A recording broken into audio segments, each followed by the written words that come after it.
Hi friends, నమస్తే. మనం ఈరోజు ఒక కొత్త విషయాన్ని తెలుసుకోబోతున్నాం. అదేంటంటే మన కెరీర్ను లేదా సక్సెస్ను అడ్డుకుంటున్న అతిపెద్ద అడ్డంకి మన బ్యాంక్ బ్యాలెన్సో లేక ఆఫీసులో బాసా లేక ఈ ఆర్థిక వ్యవస్థన అంటే అవేవీ కావు, మన మనస్సే. అంటే మీరు ఒప్పుకుంటారా? కొంచెం ఆశ్చర్యంగా అనిపిస్తుంది కదూ. అవునండి, నిజమే. మన మనస్సే కారణం.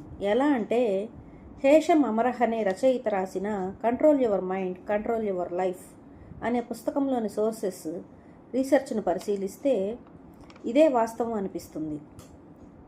ఈరోజు మన ఈ లోతైన చర్చ ప్రధాన లక్ష్యం కూడా ఇదే.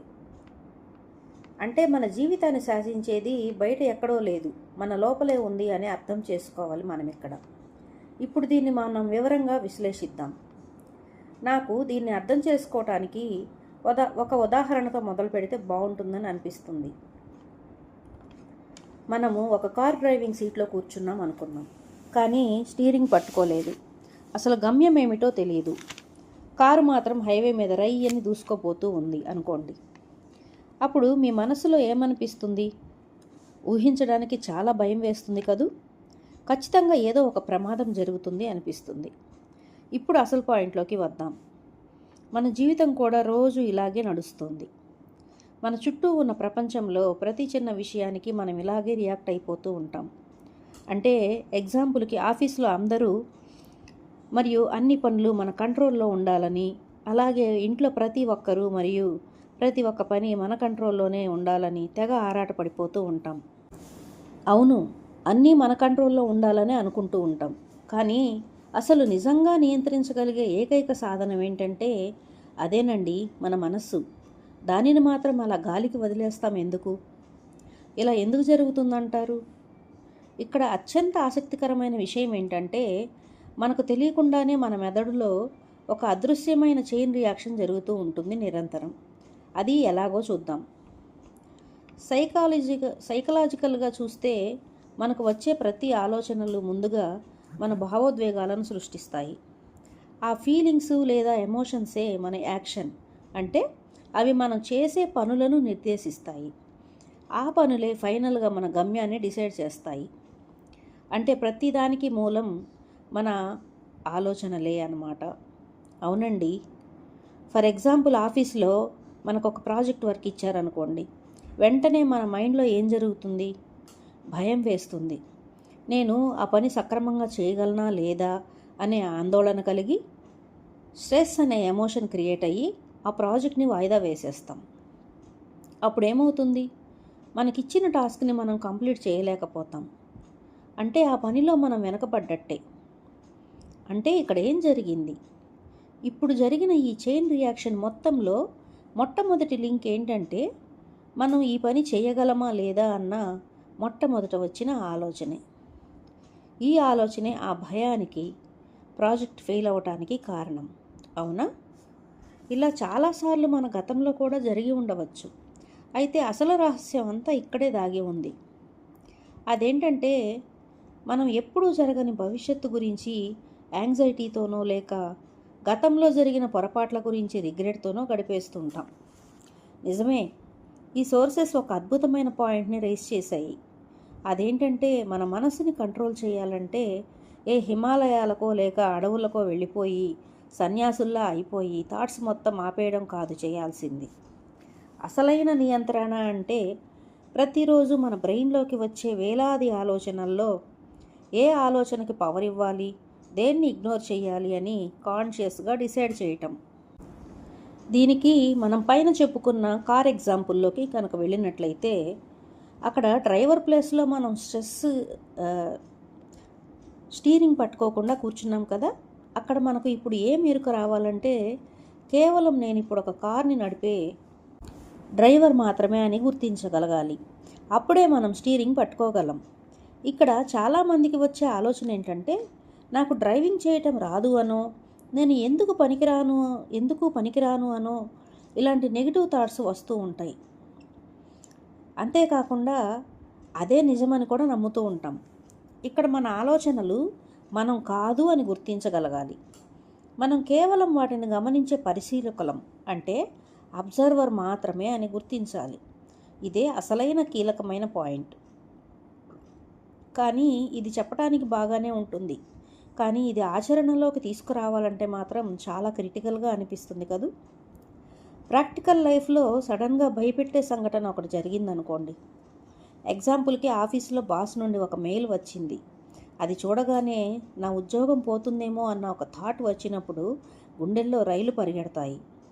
అలాంటప్పుడు సాక్షిగా చూస్తూ ఏ విధమైనటువంటి టెన్షన్కి గురి కాకుండా ఉండటం సాధ్యమైన పనేనా? అది కష్టంగానే అనిపిస్తుంది. ఎందుకంటే మన బ్రెయిన్లో ఎవల్యూషన్ ప్రకారం అమిగ్డాలా అనే ఒక చిన్న పార్ట్ ఉంటుంది. అది నిజమైన ప్రమాదానికి మరియు కేవలం మన ఊహల్లో ఉన్న ప్రమాదానికి మధ్య అసలు తేడాను గుర్తించలేదు. అంటే సపోజ్ ఎగ్జాంపుల్కి మనకి ఒక పులి ఎదురైందనుకోండి. దాని నుండి వచ్చే భయానికి మరియు బాస్ నుండి వచ్చిన మెయిల్కి బ్రెయిన్ ఒకేలాగా రియాక్ట్ అవుతుందన్నమాట. కరెక్ట్. ఇక్కడే మనం మన సైకాలజీని అర్థం చేసుకోవాలి. మనకు వచ్చే ప్రతి ఆలోచన ఫ్యాక్ట్ కాదు, అది జస్ట్ ఒక థాట్ మాత్రమే. ఆ ఆలోచనను మనం నిజమని నమ్మి దానికి రియాక్ట్ అయినప్పుడే అసలు సమస్య అనేది మొదలవుతుంది. పనికిరాని భయపెట్టే ఆలోచనలు వచ్చినప్పుడు దానికి మనం ఎనర్జీని ఇవ్వకూడదు. దీనికి ఎగ్జాంపుల్గా ఒకటి చెప్పుకుందాం. మనం యూట్యూబ్లో ఏదైనా వీడియోలు చూసేటప్పుడు పనికిరాని యాడ్స్ మధ్య మధ్యలో వస్తూ ఉంటాయి. అప్పుడు మనం ఏం చేస్తాం? వాటిని పెద్దగా పట్టించుకోం. అనవసరమైనవిలే అని జస్ట్ చూస్తూ వదిలేస్తాం లేదా స్కిప్ చేస్తాం. అలాగే భయపెట్టే ఆలోచన వలలలో పడకుండా, వాటికి ఎనర్జీ ఇవ్వకుండా జస్ట్ ఒక అబ్జర్వర్గా మిగిలిపోవాలంటే మనకు ఒక టెక్నిక్ కావాలి. ఆ పనికిరాని ఆలోచనలకు కంగారు పడిపోకుండా ఉండాలంటే మనకు ఒక బలమైన లంగరు అంటే యాంకర్ కావాలి. అదే మైండ్ఫుల్నెస్ అండి. ఈ సోర్సెస్ ప్రకారం మైండ్ఫుల్నెస్ అంటే మనం ఏ పని చేస్తున్నామో అందులో 100% అయి ఉండడం అన్నమాట. అంటే అక్కడే ప్రజెంట్ మూమెంట్లో ఉండడం. అన్నం తింటున్నాం అనుకోండి, కేవలం దానిపైన మాత్రమే దృష్టి పెట్టి తినడము, వేరే ఎటువంటి ఆలోచనలు చేయకుండా ఉండడం అన్నమాట. మనం ఏ పని చేసినా దానిపైనే పూర్తి ఎరుక పెట్టి ఏకాగ్రతతో చేయటం అన్నమాట. ఒక్క మాటలో చెప్పాలంటే ప్రస్తుత క్షణంలో ఉండడం. కానీ ఇక్కడే విషయం మరింత ఆసక్తికరంగా మారుతుంది. మనం ఇప్పుడున్న ఫాస్ట్ ఫేజ్డ్ డిజిటల్ వరల్డ్లో మల్టీటాస్కింగ్ అనేది ఒక సూపర్ పవర్ లాగా ఫీల్ అవుతాం కదా. చాలామంది అలాగే అనుకుంటారు. ఫర్ ఎగ్జాంపుల్కి ఆఫీస్లో జూమ్ మీటింగ్ జరుగుతుందనుకోండి, ఇంకో పక్కన మనం మెయిల్ చెక్ చేస్తూ ఉంటాం. వర్క్ చేస్తూనే లంచ్ తినేయటం లాంటివి, ఇటువంటివన్నీ కూడా మన టైంని సేవ్ చేస్తున్నామని, మనం సూపర్ ప్రొడక్టివ్ అని ఫీల్ అయిపోతూ ఉంటాం. అలాంటప్పుడు అంతా పక్కన పెట్టి వర్తమానంలో ఒక్క పనిపైనే ఫోకస్ పెట్టడం అంటే, ఈ కాంపిటేటివ్ ప్రపంచంలో మనం రేస్లో వెనకబడిపోతామేమోనన్న భయం వేస్తుంది కదా. దీన్ని మనం మరింత విశాల దృక్పథంతో చూస్తే మల్టీటాస్కింగ్ అనేది ఆధునిక ప్రపంచం సృష్టించిన అతిపెద్ద భ్రమ అని న్యూరోసైన్స్ స్పష్టంగా చెప్తోంది. భ్రమ అంటే మనం ఒకేసారి 2-3 పనులు చేస్తున్నాం అనుకుంటాం, కానీ మన బ్రెయిన్ నిజానికి ఒకేసారి 2 పనులపై పూర్తి ఫోకస్ పెట్టలేదు. అది కేవలం ఒక పని నుండి మరో పనికి మైక్రో సెకండ్లో స్విచ్ అవుతూ ఉంటుంది. ఈ ప్రాసెస్ను సైకాలజీలో టాస్క్ స్విచ్చింగ్ పెనాల్టీ అంటారు. మనం ఒక పని చేస్తున్నప్పుడు మన బ్రెయిన్ ఆ పనికి సంబంధించిన రూల్స్ని లోడ్ చేసుకుంటుంది. అప్పుడు సడన్గా మెయిల్ చెక్ చేసామనుకోండి, పాత రూల్స్ను క్యాన్సిల్ చేసి కొత్త రూల్స్ లోడ్ చేయాల్సి వస్తుంది. అంటే మన బ్రెయిన్ కంప్యూటర్ ర్యామ్ లాగా పనిచేస్తుందన్నమాట. ఇలా మనం రోజు మొత్తంలో రకరకాల ఆలోచనలు చేస్తూ ఉన్నప్పుడు మన బ్రెయిన్ ప్రతిసారి స్విచ్ అవ్వటానికి విపరీతంగా మనలో ఉన్న గ్లూకోజ్ని ఖర్చు చేసేస్తుంది. అందుకే ఉదయం ఫ్రెష్గా వర్క్ స్టార్ట్ చేసిన మనము సాయంత్రం అయ్యేసరికి విపరీతమైన మెంటల్ స్ట్రెస్కి గురవుతాం. ఇది మనందరం చాలాసార్లు ఫేస్ చేసే ఉంటాం కదా. మల్టీటాస్కింగ్ చేయటం వల్ల ఏ పని సరిగ్గా జరగదు, పైగా తప్పులు జరిగే ఛాన్స్ పెరుగుతుంది. వర్తమానంలో లేకపోవటం వల్లే ఇదంతా జరుగుతుందని మనం గ్రహించాలి. సో సింగిల్ టాస్క్ అనేది చేయటం బెటర్. ఎప్పుడైతే మనం సింగిల్ టాస్క్ చేస్తామో, ఆ క్షణంపై పూర్తి పట్టు సాధిస్తామో అప్పుడు మన ఆలోచనల స్పీడ్ అనేది తగ్గుతుంది, మనకొక క్లారిటీ వస్తుంది. కాబట్టి ఒక పనిపై దృష్టి పెట్టడం అంటే వెనకపడటం కాదు, అది ఇంకా ఎక్కువ ఎఫిషియన్సీతో ముందుకు దూసుకుపోవటం అన్నమాట. సరే, మనం వర్తమానంలో ఉండాలని ఒక పని మీదే ఫోకస్ చేయాలని డిసైడ్ అయ్యాము అనుకుందాం. కానీ మన ఏకాగ్రతను పదే పదే హైజాక్ చేస్తున్న అంశాలేమిటి? మన ఫోకస్ ఎటువైపు మరలుతోంది? అంటే మనం రోజు లేచిన దగ్గర నుంచి టీవీలో, ఫోనుల్లో ప్రతికూలమైన వార్తలు చూసి అనవసరమైన, మనకు అక్కర్లేని విషయాలు, నోటిఫికేషన్స్ ఇవన్నీ మనకు అటెన్షన్ని లాగేసుకుంటున్నాయి. ఎలాగంటే మన బాడీకి అవసరమైన ఫుడ్ ఇవ్వకుండా అనవసరమైన ఫుడ్, అంటే chips, pizzas, burgers, cool drinks లాంటి జంక్ ఫుడ్ ఇస్తే ఎలా రోగాల బారిన పడుతుందో, మనసు కూడా అనవసరమైన అక్కర్లేని జంక్ ఇన్ఫర్మేషన్ని తీసుకున్నప్పుడు బ్రెయిన్ డ్యామేజ్ అవుతుంది కదా. ఎలాగంటే మనం ఉదయం నిద్రలేయగానే బయటకు వెళ్ళి సూర్యుడిని చూసి ప్రకృతిని ఆస్వాదించటం, పచ్చని పొలాలను చూస్తే మన కళ్ళకు, మన బ్రెయిన్కు చాలా, మనసుకు ఆహ్లాదంగా, ఆనందంగా అనిపిస్తుంది కదూ. ఇది బ్రెయిన్కి మంచి ఆహారంలా అనుకుంటే, ఈ ప్రస్తుత రోజుల్లో ప్రతి ఒక్కరం నిద్రలేవగానే ఏం చేస్తున్నాం ఫ్రెండ్స్? ఫోన్లో వైఫై ఆన్ చేసి వాట్సాప్ మెసేజెస్ చెక్ చేయటం, లేక ఈమెయిల్ చెక్ చేసుకోవటం, ఆఫీస్ నుంచి ఏమన్నా మెయిల్స్ వచ్చాయా అని చెక్ చేసుకోవటం, నోటిఫికేషన్స్ చూసుకోవటం, లేదా యూట్యూబ్ ఛానల్ ఓపెన్ చేయడం, ఇలాంటి జంక్ ఫుడ్ అనేది ఇస్తున్నాం మన బ్రెయిన్కి. అక్కర్లేనివన్నీ చూస్తున్నప్పుడు రోజంతా మనకు తెలియకుండానే ఒక రకమైన ఆందోళనలో ఉంటాం. ఫోన్ రేడియేషన్స్ వల్ల బ్రెయిన్ మరియు తలంతా డల్గా అయిపోవటం, స్ట్రెస్కి గురవటం మనం గమనిస్తూనే ఉంటాం నిరంతరం. సో ఇప్పుడు మనకు ఉన్న వనరుల్లో అన్నిటికంటే విలువైంది ఏంటంటే అటెన్షన్ ఫ్రెండ్స్. టైం అనుకుంటారు అందరూ, కానీ కాదు, ఏకాగ్రత. ఈ రోజుల్లో మన బిగ్గెస్ట్ కరెన్సీ మన ఏకాగ్రతే. అందరూ ఈ ఏకాగ్రత కోసమే కదా ఫైట్ చేస్తున్నారు. బిలియన్ల కొద్దీ డాలర్లు ఖర్చు పెడుతోంది కేవలం మన ఫోకస్ను హైజాక్ చేయటానికి, మరి మన అటెన్షన్ను వాళ్ళ యాప్స్లో ఉంచుకోవటానికి. మన మైండ్కి ఎలాంటి డైట్ ఇస్తున్నాం అన్న దానిపైనే మన ఫ్యూచర్ డిపెండ్ అయి ఉంటుంది. అంటే ఇక్కడ మనం చేయాల్సింది ఏంటంటే డిజిటల్ జంక్ ఫుడ్ని తగ్గించాలన్నమాట. సో మన బ్రెయిన్కి జంక్ ఫుడ్ ఇవ్వకుండా ఉండాలంటే మనం ఏం చేయాలి చూద్దాం. మంచి పుస్తకాలు చదవటం, మనల్ని ఇన్స్పైర్ చేసే వ్యక్తుల చరిత్రలు తెలుసుకోవటం, ధ్యానం చేయటం లాంటివి చేయటం, మన బ్రెయిన్కి ఇచ్చే హెల్దీ ఆర్గానిక్ ఫుడ్ లాంటివి. మనం నిత్యం చూసేవి, మాట్లాడేవి, వినేవి మరియు తినేవి మాత్రమే మన మెంటల్ ఎనర్జీని డిసైడ్ చేస్తాయి. మనం ఇలా మన లైఫ్ స్టైల్ని, ఫుడ్ హ్యాబిట్స్ని మార్చుకుంటూ మన బాడీకి, మైండ్కి హెల్దీ లైఫ్ స్టైల్ని అలవాటు చేస్తున్నా కూడా మన జీవితంలో సడన్గా ఒకరోజు ఆఫీస్లో కానీ లేదా ఇంట్లో కానీ ఏదైనా అనుకోని పరిస్థితి ఎదుర్కోవాల్సి వచ్చినప్పుడు మన మైండ్ మన కంట్రోల్లో లేకుండా అదుపు తప్పటం, కోపం రావటం, బాధ రావటం అనేది మనం సహజం కదా. మరి ఆ సమయంలో మన లోపల నుంచి పైకి తన్నుకొని వచ్చే ఎమోషన్స్ని ఎలా హ్యాండిల్ చేయాలి? ఎమోషన్స్ని అణిచిపెట్టడము, సప్రెస్ చేయటం కరెక్ట్ కాదు. అలాగని వాటికి బానిస అవ్వడం కూడా కరెక్ట్ కాదు. అప్పుడు మనం ఏం చేయాలి అనే ఆలోచన వస్తుంది.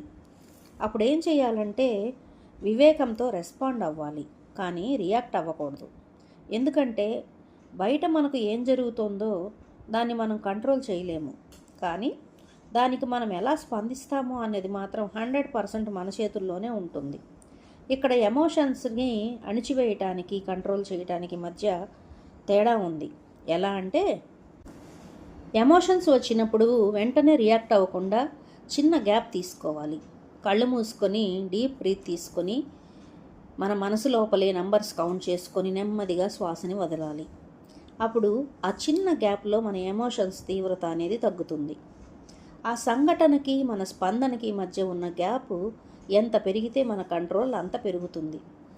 ఎవరైనా మనల్ని కావాలని రెచ్చగొడుతున్నప్పుడు వెంటనే తిరిగి అరిచేయకుండా మన లోపలే మనం ఒక చిన్న బ్రేక్ వేయగలిగితే గనక, అదే టైంలో మన బ్రెయిన్లోని ఎమోషనల్ సెంటర్ అయిన అమిగ్దలా నుంచి లాజికల్ సెంటర్ అయిన ప్రీఫ్రంటల్ కార్టెక్స్కి సిగ్నల్ వెళ్తుంది. అప్పుడు పరిస్థితిని అర్థం చేసుకునే వివేకం వస్తుంది. ఈ సిచ్యువేషన్ నుండి నేనేం నేర్చుకోవాలి అని ఆలోచించే మానసిక దృఢత్వం ఆ చిన్న గ్యాప్ ద్వారానే సాధ్యమవుతుంది. అంటే రియాక్ట్ అవ్వడానికి, రెస్పాండ్ అవ్వడానికి మధ్య ఉన్న ఈ చిన్న పాజ్ అనేది గేమ్ చేంజర్ అనమాట. ఇది వినడానికి బాగుంది, కానీ దీని గురించి ప్రాక్టికల్గా మాట్లాడుకుందాం ఫ్రెండ్స్. ఎగ్జాంపుల్కి, సపోజ్ ఆఫీస్కి వెళ్ళేటప్పుడు విపరీతమైన ట్రాఫిక్ జామ్లో ఇరుక్కున్నప్పుడు, లేదా ఆఫీసులో విపరీతమైన ప్రెజర్ ఉన్నప్పుడు ఈ పాస్ తీసుకోవడం అనేది ప్రాక్టికల్గా ఎలా చేయాలి? దీనికోసం మనం ఏమైనా ప్రాక్టికల్ ఎక్సర్సైజ్ చేయాలా? ఇది రాత్రికి రాత్రి వచ్చే మార్పు కాదు కదా. దీనికి మన ఇంటెన్సిటీ కంటే కన్సిస్టెన్సీ ముఖ్యం. ఎలా అంటే ఒక ఎగ్జాంపుల్తో వివరించుకుందాం, అప్పుడు మనకు బాగా అర్థమవుతుంది. ఇది అచ్చం మనం జిమ్కి వెళ్ళి బరువులు ఎత్తడం లాంటిది ఫ్రెండ్స్. మొదటి రోజు జిమ్కి వెళ్ళి 100 కిలోలు బరువు ఎత్తేయాలని చూస్తే కండరాలు పెరగవు, పైగా బాడీ అంతా నొప్పులు వస్తాయి. అందుకే కొంచెం కొంచెంగా స్టార్ట్ చేయాలి. రోజుకు పావు గంట అయినా సరే స్థిరంగా వెళ్తేనే 6 నెలలకు అయినా సరే బాడీలో చేంజెస్ కనిపిస్తాయి. అలాగే మన బ్రెయిన్కి కూడా కొన్ని ప్రాక్టికల్ హ్యాబిట్స్ కావాలి.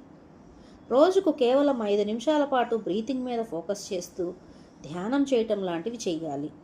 అలాగే ఆ రోజు జరిగిన మంచి విషయాల పట్ల కృతజ్ఞత అంటే గ్రాటిట్యూడ్ రాసుకోవటం కూడా చాలా హెల్ప్ అవుతుంది.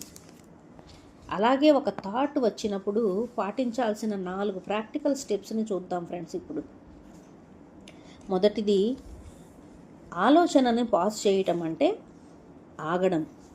రెండోది, దానికి జడ్జిమెంట్ ఇవ్వకుండా కేవలం అబ్జర్వ్ చేయటం. మూడోది ఏంటంటే, ఈ ఆలోచన నాకు ఇప్పుడు హెల్ప్ చేస్తుందా లేక డ్యామేజ్ చేస్తుందా అని ప్రశ్నించుకోవటం. నాలుగవది, దాని యొక్క కన్స్ట్రక్టివ్ థాట్స్ రీప్లేస్ చేయటం అన్నమాట. అంటే ఈ ప్రాజెక్ట్ నేను చేయలేను అన్న ఆలోచన వచ్చినప్పుడు దాన్ని మనం ఎలా మార్చుకోవాలంటే, అవును ఇది చేయడం చాలా కష్టమే, కానీ నేను ఎఫర్ట్ పెడితే ఖచ్చితంగా నేర్చుకొని చేయగలను అనే పాజిటివ్ రూట్స్లోకి మళ్ళించాలన్నమాట దాన్ని. ఇదంతా ఒక మెంటల్ జిమ్ వర్కౌట్ లాగా కనిపిస్తుంది కదూ. అందుకే ముందుగానే ఆ జిమ్ ఎగ్జాంపుల్ గురించి చెప్పింది మీకు. అసలు కథ వినగానే మనకు బాగా అర్థమవుతుందని. సైంటిఫిక్గా చెప్పాలంటే ఇక్కడ జరుగుతున్నది అంతా కూడా అదే. దీని వెనుక ఉన్న సైన్స్ పేరే న్యూరోప్లాస్టిసిటీ. న్యూరోప్లాస్టిసిటీ అంటే మన మెదడును మనం అనుకున్న విధంగా మలుచుకునేలాగా ఉంటుంది. అంటే మనం పదే పదే ఒకే ఆలోచన గురించి తీవ్రంగా ఆలోచిస్తూ ఉంటాము. మన బ్రెయిన్లో దానికి సంబంధించిన కనెక్షన్స్ అంత స్ట్రాంగ్గా తయారవుతాయి. ఇప్పుడు మనకి ఇక్కడ ఒక డౌట్ రావచ్చు. మనం రోజు 5 నిమిషాలు కళ్ళు మూసుకొని కూర్చోవటం, బ్రీతింగ్ని అబ్జర్వ్ చేయటం వల్ల మన బ్రెయిన్ స్ట్రక్చర్ మారిపోతుందా అని. ఖచ్చితంగా మారుతుంది. కళ్ళు మూసుకొని బ్రీతింగ్ మీద ఫోకస్ చేసినప్పుడు అది జస్ట్ రిలాక్సేషన్ కాదు. యాక్చువల్గా మన బ్రెయిన్లోని డెసిషన్ మేకింగ్ సెంటర్ మందం పెరుగుతుంది, అంటే గ్యాప్ పెరుగుతుంది. అలాగే భయాన్ని పుట్టించే అమిగ్దల సైజు కూడా తగ్గుతుంది. వావ్, ఇది చాలా అద్భుతమైన విషయం కదా. అందుకే విజయం అనేది ఒక్క రోజులో వచ్చేది కాదు. రోజు మనం ప్రాక్టీస్ చేసే ఈ చిన్న చిన్న అలవాట్లే మన బ్రెయిన్ వైరింగ్ను ఫిజికల్గా మార్చేస్తాయి. ఈ చిన్న చిన్న స్టెప్స్ విడివిడిగా చూస్తే ఏముందిలే అనిపించవచ్చు, కానీ కన్సిస్టెంట్గా ఫాలో అయినప్పుడు, మనకి ఏదైనా ప్రాబ్లమ్స్ వచ్చినప్పుడు ప్యానిక్ అయిపోయే మైండ్ కాస్త ఆ ప్రాబ్లంను ఒక ఛాలెంజ్గా తీసుకునే స్థాయికి మారుతుంది. అంటే మన ఫిజికల్ బ్రెయిన్ స్ట్రక్చర్ని కూడా మన ఆలోచనలతో మార్చేయచ్చు అన్నమాట. ఇదంతా వింటుంటే ఒక విషయం చాలా క్లియర్గా అర్థమవుతుంది. ఒక మనిషి తన జీవితంలో చేయాల్సిన అతిపెద్ద యుద్ధం ఏంటంటే ఈ బయట ప్రపంచంతో కాదు, తనలో తాను చేసుకునేది అని. అవును, ఇది 100% నిజం. మన మనస్సును మనకు అతిపెద్ద మిత్రుడిగా మార్చుకుంటామా, లేదా అనవసరమైన థాట్స్కి పవర్ ఇచ్చి బద్ధశత్రువుగా మిగుల్చుకుంటామా అనే అల్టిమేట్ చాయిస్ మన చేతుల్లోనే ఉంది. ఈరోజు ఈ సోర్సెస్ ద్వారా మనం తెలుసుకున్న అసలైన సీక్రెట్ ఏంటంటే, ఎప్పుడైతే మనం నెగిటివ్ థాట్స్ని ఇగ్నోర్ చేసి మన థాట్స్ని కంట్రోల్ చేస్తామో, అవి మన ఎమోషన్స్ని అదుపులో ఉంచుతాయి. ఎమోషన్స్ కంట్రోల్లో ఉంటే అంతా సెట్ అయినట్టే. ఎమోషన్స్ బ్యాలెన్స్గా ఉంటే మనం తీసుకునే డెసిషన్స్, యాక్షన్స్ పర్ఫెక్ట్గా ఉంటాయి. ఆ యాక్షన్స్ ఫైనల్గా మన కెరీర్ని, లైఫ్ని మన కంట్రోల్లోకి తీసుకొస్తాయి. సింపుల్గా చెప్పాలంటే మనం మన ఆలోచనలకు బానిస కాకుండా వాటికి మాస్టర్గా మారిన క్షణంలోనే మన జీవితం మారిపోతుంది. ఈరోజు మనం చేసిన ఈ లోతైన విశ్లేషణ అందరికీ ఒక కొత్త పర్స్పెక్టివ్ ఇచ్చిందని ఆశిస్తున్నాను.